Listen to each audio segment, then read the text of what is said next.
Mais uma aula, voltamos aqui, que prazer estar com você, muitíssimo obrigado pela tua audiência, não é? É muito importante que você, meu querido aluno e aluna, mande suas sugestões aqui. Pode mandar as suas sugestões diretamente para o meu Face, GleibePrete5, não é? Você pode ir lá, manda uma mensagem, quiser mandar inbox, pode mandar. Por favor, mande suas sugestões, suas dicas, porque isso realmente enriquece não apenas o professor, mas enriquece o curso também. Você pode mandar de qualquer professor, viu? Porque esses professores que estão vindo ministrar aulas para você aqui no TRE, são professores em que eu chamei para vir aqui comigo. São meus amigos, e não apenas meus amigos, mas são pessoas em que eu tenho uma grande admiração profissional também. Mas eu peço que você me mande, olha, fulano de tal fez isso, fulano de tal fez aquilo. Esse feedback do aluno, se você me falar, tem como eu consertar rápido, tá bom? Mas que seja com consistência, tá bom, meu querido? Que seja, não gostei da camiseta do professor. Não, aí não vou mudar nada, tá bom? Nesse sentido. Não, o professor fugiu do edital, aí você tem que me avisar. Eu estou acompanhando aqui tudo que eles estão fazendo. Mas se você notar, não, o professor está falando assunto que não cai naqui. Então você me fala para eu poder dar um toque para o professor ou pedir para ele regravar ou algo nesse sentido. Combinado assim? Então fica uma troca entre nós dois aqui. Você manda, pode mandar inbox. Professor, posso mandar no seu e-mail? Pode, é professorgleibe@gmail.com. Pode mandar um e-mail para mim também, não tem problema nenhum. Eu faço questão de lhe atender no máximo do possível, porque o nosso interesse aqui é realmente dar um curso de qualidade para você, tá? Ou erro no material, ou erro na aula, ou algo nesse sentido, tá? Outra coisa que eu pedi aos professores aqui, para não fugirem do tema, tem que trabalhar com o tema da aula. Ou seja, eu estou falando sobre o Código Eleitoral, eu não vou contar história aqui de piada de português, tá me entendendo? Com todo respeito aos meus portugueses, mas, ok? Eu vou falar sobre Código Eleitoral. Então os outros professores têm que respeitar essa mesma regra e eu peço, você seja o meu espião, tá bom? Seja o meu fiscal, me manda essa informação em off, tá bom? Não vou, obviamente, são professores próximos a mim, eu tenho uma grande intimidade com eles, então eu peço essa gentileza a você. Vamos lá? Ainda falando sobre Código Eleitoral, qual foi a pegadinha, né? O que eu pensei da lei para trazer aqui para você. Mudança de domicílio. Acontece com a pessoa? Óbvio, claro que sim. Quantas pessoas já não mudaram de casa?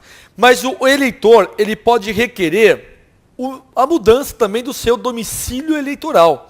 Fulano sai de São Paulo e vai para Minas, de Minas para Ceará, Ceará, Amazonas, Amazonas, Rio Grande do Sul, e aí vai, volta para Brasília, sei lá. Mas a transferência, ela somente será aceita nas seguintes situações. Então, como essa questão cai na prova? Das hipóteses abaixo, quando será aceita a transferência? Primeiro, só será aceita a transferência se ela for requerida até 100 dias antes da eleição. Até 100 dias antes da eleição. Por que isso? Guilherme, não pode ser um dia antes? Primeiro, não é assim. Primeiro passo, você sabe que cada zona eleitoral tem lá o seu comprovante eleitoral, que é dado para o eleitor. Tem ali o que? A relação das pessoas que vão e comparecem. E aí vai. Ou seja, necessita de 100 dias de antecedência para que a impressão dessas folhas, dessas autorizações, sejam feitas de forma adequada e no tempo hábil. Pensou se a pessoa pede a mudança de domicílio, sei lá, de Porto Alegre, Rio Grande do Sul, para Fortaleza, no Ceará, 2 dias antes da eleição? Não dá tempo de imprimir lá uma folha de lista de presença, enfim, vai dar um rolo danado. Então só será aceita com 100 dias de antecedência. Outro ponto também. Imaginemos que o fulano pediu a transferência. Tem que ser respeitado passar 1 ano da inscrição primitiva. Por quê? Imagina a pessoa que pediu a inscrição em Campo Grande, por exemplo, Mato Grosso. Campo Grande. 1 mês depois ela quer mudar para Salvador, na Bahia. Não pode. Tem que realmente esperar pelo menos 1 ano da inscrição naquele local. Tá bom? Vamos gravando isso para as questões. E um outro detalhe é necessariamente é necessário que a pessoa comprove a residência mínima de pelo menos 3 meses nesse novo domicílio. Isso pode ser comprovado através de autoridade policial ou através de outros meios, como como por exemplo uma conta de luz, uma conta de telefone, uma conta de água. Tá? Isso comprova que a pessoa realmente transferiu o seu domicílio para lá. Então, quais são os requisitos? Tem que ser pedido até 100 dias antes para transferir o título. Necessariamente tem que respeitar 1 ano de mesmo lugar sempre. E, por fim, nós temos que respeitar aqui um prazo, 3 meses de trabalho de labuta. Outro ponto aqui, ó. Olha, eu até chamei a atenção aqui novamente. Nenhum requerimento será recebido dentro dos 100 dias anteriores à eleição. Eu frisei isso aqui para você mesmo, para chamar a tua atenção, porque é isso que costuma cair na prova. Eles colocam o que na prova aqui, o examinador? 50 dias, 10 dias, 200 dias. Então presta atenção nos 100 dias. Bom, quais são as causas de cancelamento da inscrição? Quais são as situações em que a inscrição será cancelada de forma aí objetiva? Primeiro, se ocorrer a suspensão ou a perda política dos direitos políticos. Ou a perda dos direitos políticos. Porque normalmente a perda do direito político sempre é uma conotação política. Suspensão ou perda. A pessoa perderá o direito na inscrição. Também será cancelado a sua inscrição se houver pluralidade de inscrição. Vamos imaginar que a pessoa fez inscrição para eleitor em diversas zonas eleitorais.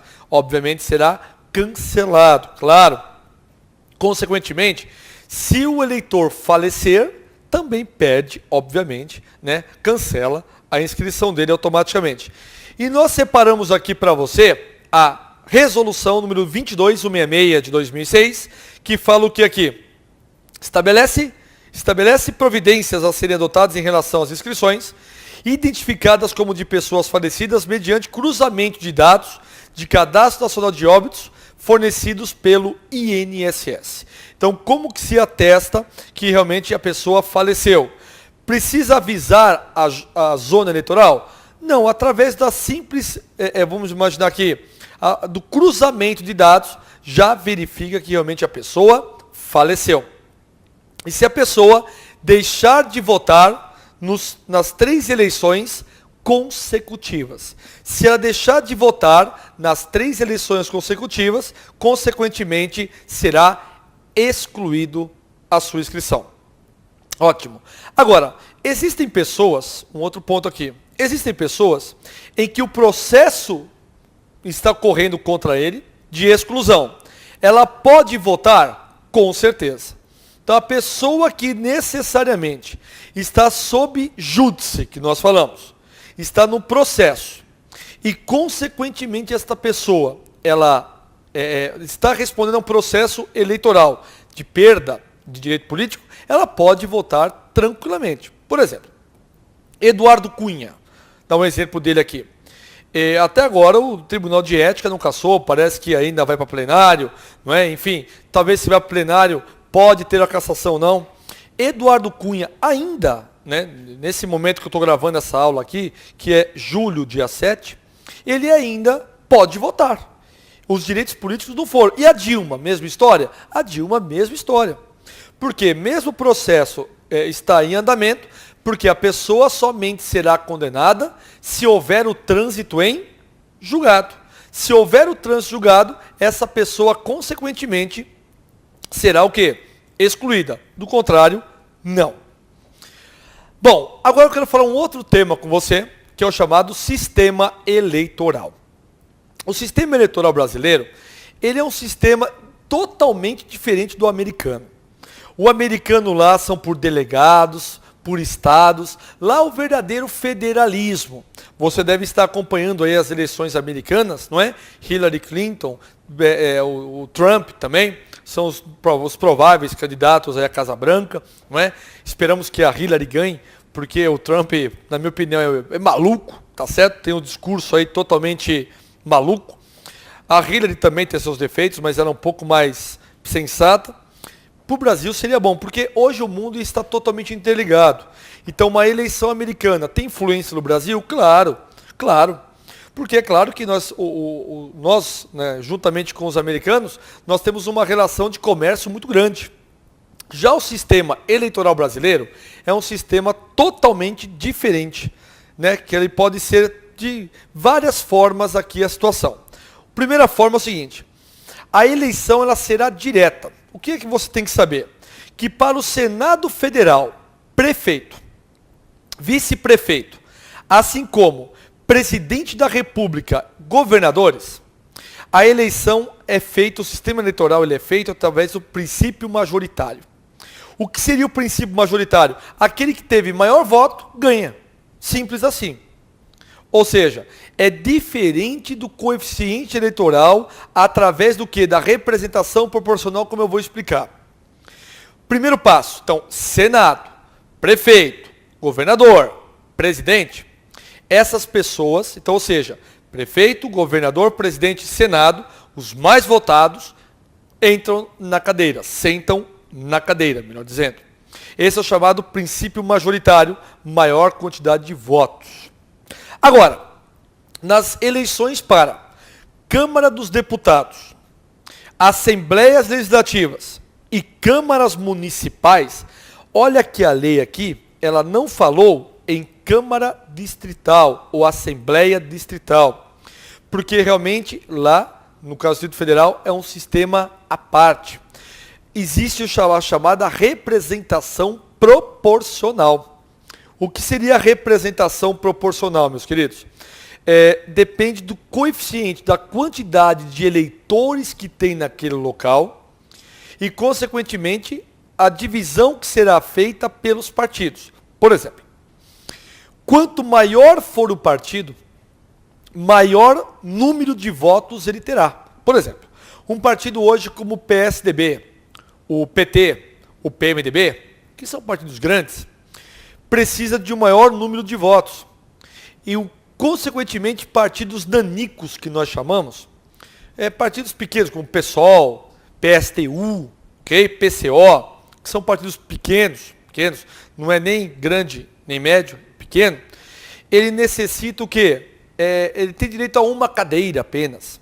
Diferente dos partidos grandes, tem várias cadeiras. Esse é o chamado sistema proporcional. Isso varia muito de eleição para eleição. Inclusive agora, gostaria que você notasse isso, é limitado os gastos na propaganda partidária, e não pode ser feito mais doações por pessoas jurídicas. Não pode ser feito mais doações por pessoas jurídicas a partidos ou candidatos. Só através de pessoa física, obviamente, desde que colocado isso dentro de um sistema ou de uma situação e declarado isso judicialmente, declarado isso prestação de contas na Justiça Eleitoral. Agora, para efeito de concurso, o que eu chamo a atenção aqui é prefeito, governador, presidente e Senado, princípio majoritário. Deputado, tanto aí federal, estadual ou vereador, a representação ela é proporcional. Grava isso, que isso é muito importante para todos nós aqui. Outro ponto também sobre as eleições. A eleição para deputado federal, senador e suplente, presidente e vice, governador, vice-governador, deputado estadual, far-se-á simultaneamente em todo o país. Deputado, senador, presidente, vice-presidente, governador, vice-governador, deputado, em todo o país. Ou seja, se nós temos aqui eleição para deputado estadual em São Paulo, em Goiás também terá a mesma eleição. Né?